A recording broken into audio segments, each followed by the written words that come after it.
Eksperimen yang dilakukan Ruben Amorim tampaknya bakal berubah formula baru di Manchester United. Itu terlihat saat ia memilih memainkan Patrick Dorgu bukan di posisi aslinya. Rekrutan baru dari Leicester itu ditempatkan di sisi kanan penyerangan MU. Setelah sangat ingin mendatangkan bek sayap kiri sepanjang jendela transfer Januari, sungguh mengejutkan ketika Dorgu melakukan debutnya di MU bukan di posisi alaminya. Dorgu menghabiskan debutnya sebagai bek sayap kanan. Dan meskipun The Reds bermain datar dan lesu dalam 45 menit pembukaan, Dorgu adalah secercah harapan. Pemain berusia 20 tahun itu membuktikan akurasi umpan yang lumayan, yaitu 82%, memenangkan setengah dari duelnya, memenangkan 2 tackle, menyelesaikan 2 intersepsi, dan melepaskan tembakan yang tidak terlalu melenceng jauh. Itu adalah awal yang solid. Kendati begitu, eksperimen Amorim tak berlangsung lama. Dorgu digantikan oleh Alessandro Garnacho dan hasilnya positif, di mana MU sukses meraih kemenangan 2-1. Terlepas dari solidnya debut Dorgu, keputusan Amorim untuk memainkannya di sisi kanan menjadi topik pembicaraan. Dorgu bisa ditempatkan di kanan secara reguler mulai sekarang hingga setidaknya akhir musim. Peran bek sayap sangat penting untuk sistem 3-4-2-1 ala Amorim, dan Dorgu saat ini adalah satu-satunya pilihan alami yang tersedia bagi MU. Mengingat Amorim lebih menyukai opsi kaki kiri di posisi nomor 10, sisi kanan amat sangat mungkin mempertahankan posisi itu untuk waktu yang lama, yang berarti ia dan Dorgu bisa menjadi kemitraan pilihan pertama Amorim di sisi kanan. Amorim menolak untuk menutup pintu bagi posisi bek sayap kanan untuk menjadi posisi jangka panjang amat, tetapi keinginannya untuk bermain berkaki kiri di peran nomor 10 sisi kanan berarti pemain Pantai Gading itu bermain dalam peran yang lebih menyerang untuk saat ini.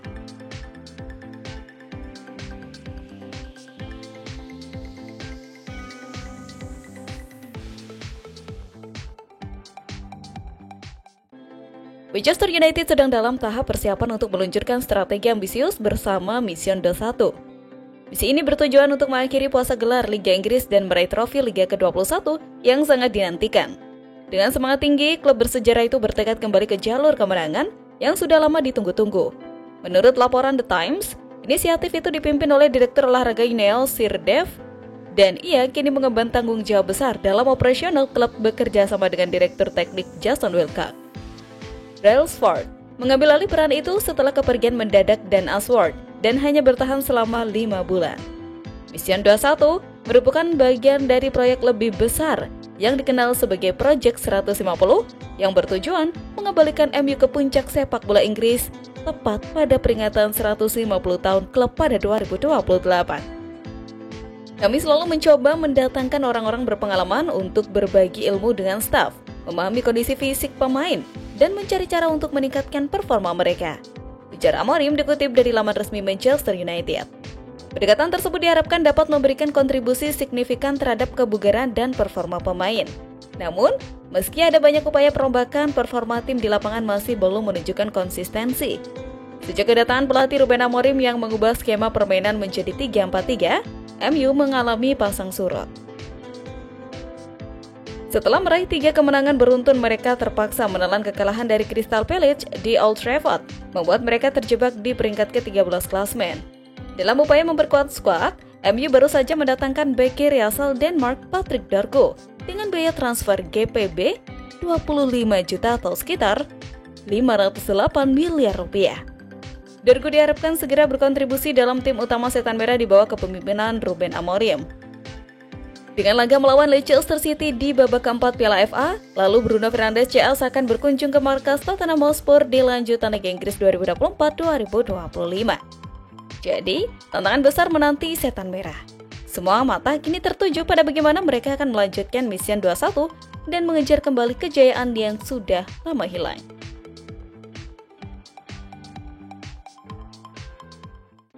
Starting 11 terkuat Manchester United usai menggait dan melepas pemain di bursa transfer musim dingin 2024-2025. Ada sejumlah perubahan penting yang akan dilakukan Ruben Amorim. Manchester United harus menghadapi paruh kedua musim tanpa tambahan striker baru setelah gagal merekrut siapapun pada hari terakhir bursa transfer musim dingin. Sebagian penggemar berasumsi bahwa tidak merekrut siapapun justru menjadi kesalahan terbesar. United sempat dikaitkan dengan striker muda Bayern Munchen, Mathys Tel, namun justru Tottenham yang berhasil mengamankan jasanya dengan status pinjaman. Dengan bursa transfer yang telah ditutup, Amorim harus puas dengan tambahan 2 bek baru, yakni Patrick Dorgu yang dibeli seharga 30 juta pound sterling dan Aiden Heaven yang direkrut dari Arsenal. Kehadiran mereka memperkuat lini belakang, namun United justru kehilangan 2 pemain sayap, Marcus Rashford dan Anthony yang dipinjamkan ke klub lain. Di sektor penjaga gawang, Andre Onana tetap menjadi pilihan utama Amorim meskipun Altay Bayindir sempat tampil impresif saat melawan Arsenal. Sementara itu, lini pertahanan masih dalam tahap eksperimen. Amorim kerap mengubah komposisi 3 bek sejak mengambil alih posisi manajer pada November lalu. Kondisi semakin rumit setelah Lisandro Martinez mengalami cedera lutut yang tampaknya akan membuatnya absen dalam waktu lama. Di lini tengah, Manuel Ugarte hampir pasti mengisi salah satu utama. Namun muncul pertanyaan besar terkait siapa yang akan mendampinginya. Kobbie Mainoo tampil brilian di Liga Eropa saat dimainkan dalam peran lebih menyerang, yang membuka kemungkinan perpindahan posisi dengan Bruno Fernandes. Sementara itu, keputusan besar harus diambil terkait lini serang. Apakah Amorim akan tetap mempercayai Højlund dan Zalewski? Atau justru mencoba Mainoo sebagai ujung tombak? Striker kedua yang tersedia mengeluhkan kurangnya kesempatan bermain reguler, yang mungkin mempengaruhi performa mereka. Untuk saat ini, Højlund tampaknya lebih diunggulkan dibandingkan Zalewski yang mengakui dirinya bukanlah striker murni. Sementara itu, Alessandro Garnacho harus menerima kenyataan menjadi pemain cadangan meskipun kecepatannya bisa menjadi senjata mematikan saat menghadapi bek lawan yang kelelahan.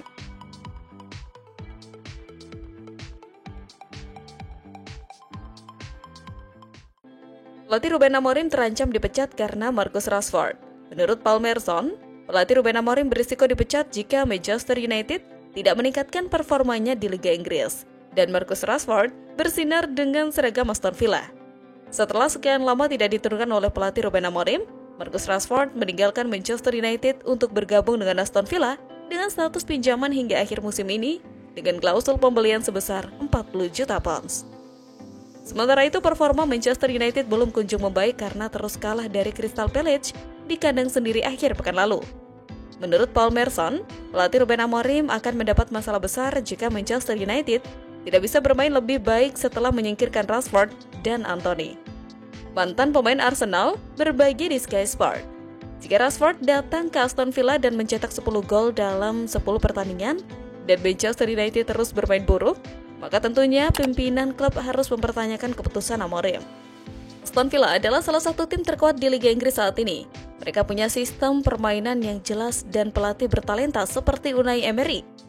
Jika Rashford memanfaatkan kesempatan ini, dia akan mendapatkan kembali performanya dan menjadi bagian penting dari tim. Manchester United lebih dekat ke grup degradasi dibandingkan posisi Liga Champions di peringkat Liga Inggris. Pelatih Amorim perlu segera memberikan sinyal positif jika tak ingin menghadapi resiko dipecat setelah baru menjalani setengah musim. Dengan Lisandro Martinez yang cedera parah dan berisiko cuti jangka panjang, Manchester United berencana merekrut Dan Huijsen, seorang gelandang yang meninggalkan banyak jejak di divisi Inggris dan banyak dicari pemain besar. Menurut media Inggris, Manchester United tertarik pada Dan Huijsen, gelandang berusia 19 tahun yang membuat badai bagi Bournemouth. Departemen Olahraga Manchester United menilai penandatanganan Huijsen sebagai investasi jangka panjang untuk memperkuat pertahanan. Sebelum bursa transfer Januari ditutup, MU dan Chelsea sempat mempertimbangkan skema pertukaran pemain antara Alessandro Garnacho dan Christopher Nkunku. Rencana ini diyakini bisa membantu kedua pemain menemukan kembali performa terbaik mereka setelah periode yang kurang memuaskan, sekaligus memberikan keuntungan bagi kedua klub. Chelsea sangat tertarik dengan Garnacho dan bahkan siap memenuhi harga yang dipatok United, yakni 65 juta pounds.